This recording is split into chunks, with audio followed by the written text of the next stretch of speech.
wiilkan Kirishtanka ah Qur'aanka Kariimka ah ayuu hal maalin hal fadhi ku akhriyay 19 saacadood ayuuna ku dhameeyay asagoo aan halkiisii ka dhaqaaqin ilaa uu dhameystiray waana uu feera qaawana waxa uu soo diyaarsaday koobab qaxwe ah oo aad u fara badan iyo caagado badan oo biyo caafi ah ayuu dhameeyay muddo 19 saacadood ah kadib dhidid fara badan iyo daal badan ayuu dareemay ilaa uu dhameystiray 60 xisib oo Qur'aanka Kariimka ah mucjisooyin fara badan ayuu kala kulmay Qur'aanka Kariimka ah intii uu akhrinayay sidoo kalena waxa uu isbarbardhig ku sameynayay Qur'aanka Kariimka ah iyo kitaabkiisa Bible-ka ugu dambeyn maxaa ku dhacay wiilkan maxayse tahay sababta uu dharka u dhigtay iyo waxyaalaha badan oo uu jirkiisa ku xarnay su'aalahaas oo dhan muuqaalkan ayaad uga bogan doontaa laakiin ugu horreyn waxaan ka codsanayaa inaad muuqaalka like saarto siina share gareyso si uu u gaaro dhammaan muslimiinta sidoo kalena aad ku soo biirto page-keenan waayaha dunida oo aad follow dhahdo 200 kun wax yar ayaa nooga haray wiilkan oo lagu magacaabo Grayson waxa uu leeyahay Qur'aanka oo dhan waxaan ku akhriyay hal fadhi oo kaliya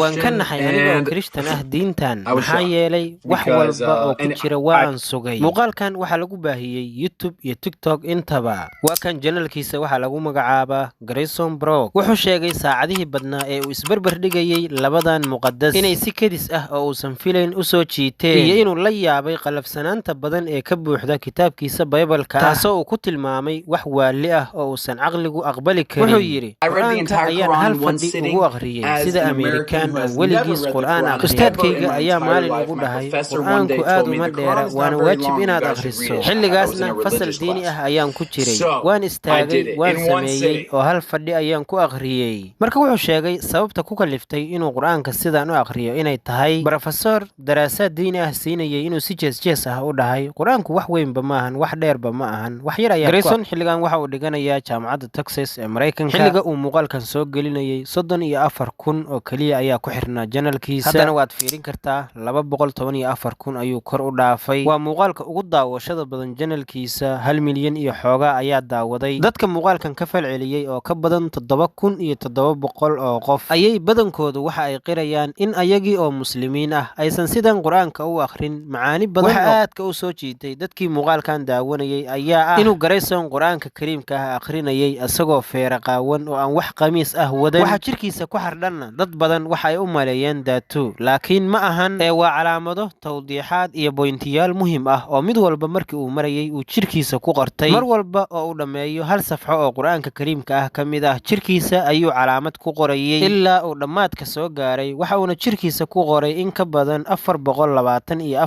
calaamadood 19 saacadood oo uu dhib iyo daal badan maray kadib waa uu gaaray muhiimadiisii akhrinta Qur'aankana waa uu dhameystiray waana uu dabaaldegay haddaba muxuu kala kulmay Qur'aanka Kariimka ah Grayson Qur'aanka markii uu akhriskiisa dhameeyay kadib waxa uu dhahay aad ayaan u naxay maxaa yeelay Qur'aanku waxa uu sheegayaa inay waajib tahay waalidka inaad naxariis u muujiso waxa jirta aayad kale oo dhahaysa sharta waa inaad ku difaacdaa oo uga hortagtaa wanaaga sidoo kale Qur'aanku waxa uu leeyahay ha caabudinina ilaahay maahane ha caabudinina bini aadam ama shay kale oo Qur'aanku wuxuu sheegayaa inuu jiro ilaah kaligiisa Bible-kuna wuxuu sheegaa 3 ilaah masiixuna inuu yahay wiilka alle laakiin muslimiintu waa ay ku khilaafsan yihiin Grayson horay wuxuu u aaminsanaa fikrado badan oo qaldan oo sumaysan kuwaas uu horay baraha bulshada uga daawaday dad badan oo iska dhigaya inay diinta islaamka wax badan ka yaqaanaan oo suurad xumaynaya wuxuuna aaminsanaa markii uu aayadaha Qur'aanka ah akhriyo inuu la kulmi doono irhaab cunfi iyo cadaawad ayagoo ka sheekaynaya laakiin markii uu akhriyay xaqiiqada ayuu ogaaday wuxuuna arkay quruxda deganaanshaha farxadda iyo raaxada badan ee uu ka sheekaynayo Qur'aanku nolol nidaamsan min bilow ilaa dhammaad asagoo taageerayaashiisa la hadlaya ayuu dhahay ma awoodid halkan marka uu muuqaalku marayo inaad daawatid maxaa yeelay horay waxaan u aaminsanaa inuu yahay mid sharta oo kaliya dadka ugu yeera ma garanayo sida argagixisannimo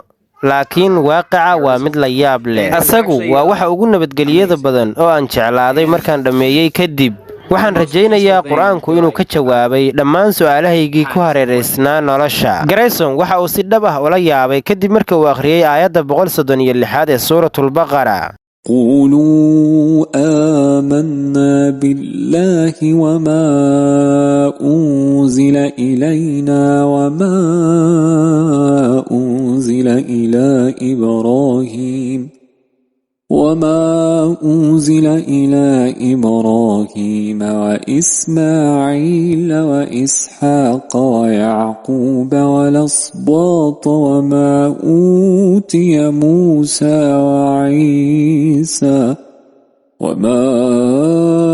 أوتي النبيون من ربهم لا نفرق بين أحد منهم ونحن له مسلمون. Grayson aayadan waxa uu ka ogaaday muslimiintu inay Ciise ka aaminsan yihiin inuu yahay nabi ambiyada Ilaahay ka mid ah ee aysan u aaminsanayn inuu yahay wiil Ilaahay. Grayson waxa uu ogaaday inay tani sabab u tahay dooda ka dhex taagan mar walba muslimiinta iyo masiixiyiinta. Markaana saddex noqdo oo muhiim ah oo Grayson Qur'aanka Kariimka ah kala soo baxay oo sheegay inuu diimaha kale oo dhan uga duwan yahay. Kow, Ilaahay in laga cabsado Azza wa Jalla. Labo, inaan hawada la raacin. Saddex, wanaag samaynta ama u baari noqoshada labada waalid. The first one being to fear God. That is the first theme of this book. It is essentially having a deep respect for God. Number two, don't follow your desires. Lastly, this is from the Quran. Be kind to your parents.